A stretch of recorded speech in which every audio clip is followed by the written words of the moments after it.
মাগুরা মোহাম্মদপুরে কৃষি প্রযুক্তি মেলা ২০২৬-এর উদ্বোধনী অনুষ্ঠান আয়োজিত হয়েছে। ১১ জানুয়ারি দুপুর ২টার সময় মাগুরা জেলা মোহাম্মদপুর উপজেলা কৃষি সম্প্রসারণ অধিদপ্তরের আয়োজনে ২০২৫-২৬ অর্থ বছরে যশোর অঞ্চলের টেকসই কৃষি সম্প্রসারণ প্রকল্প এর আওতায় কৃষি প্রযুক্তি মেলা আয়োজিত হয়েছে।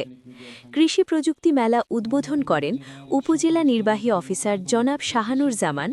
প্রধান অতিথি হিসাবে উপস্থিত ছিলেন কৃষি সম্প্রসারণ অধিদপ্তর যশোর অঞ্চলের অতিরিক্ত পরিচালক জনাব আলমগীর বিশ্বাস। বিশেষ অতিথি হিসাবে উপস্থিত ছিলেন মাগুরা জেলা কৃষি সম্প্রসারণ অধিদপ্তরের উপপরিচালক জনাব তাজুল ইসলাম। এছাড়াও আমন্ত্রিত অতিথি সকলেই উপস্থিত ছিলেন ও কৃষি প্রযুক্তি মেলার সকল স্টল পরিদর্শন করেন।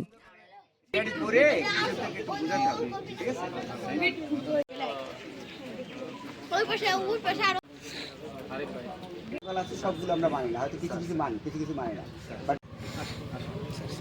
$70 বিক্রি হয়েছে, তাহলে এটা তো